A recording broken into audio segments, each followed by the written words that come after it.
intaan bilaabin muuqaalka waxaan ka codsanayaa in muuqaalkan la gareeso sidoo kale la wadaagto asxaabtaada si aan u helno asxaab sida adigoo kale fikirkaaga qaybta hoose ee faallada nagu soo gudbi waxay noo tahay dhiirigelin aad u weyn.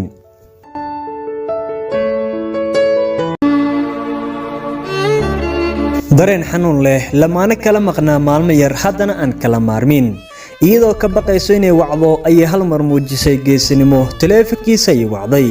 markaa bay cod hoose ku tiri siday tahay si kasta waan isku dayay inaan ka dheeraado balse waan awoodi waayay kumanaan jeer ayaan tijaabiyey in nolosheedii aan ka saaro laakiin ma aysan dhicin xabiibi intaad dhibka naga deysid kaalay ila dhis nolol ku dhisan kalsooni jacaylkuna uu ku badan yahay markaa buu isaguna yidhi macaan waxaan ka cabsi qabay inaan si fudud ugu baxo noloshaada habeen walba markii aan seexanayo nafteedii waxaan ku sasabi jiray inaan kula hadli doono maalinta berito macaan intaad iga maqnayd waqti walba waan kaa fikiri jiray mana kaa ahaan karo inaad iga maqnaato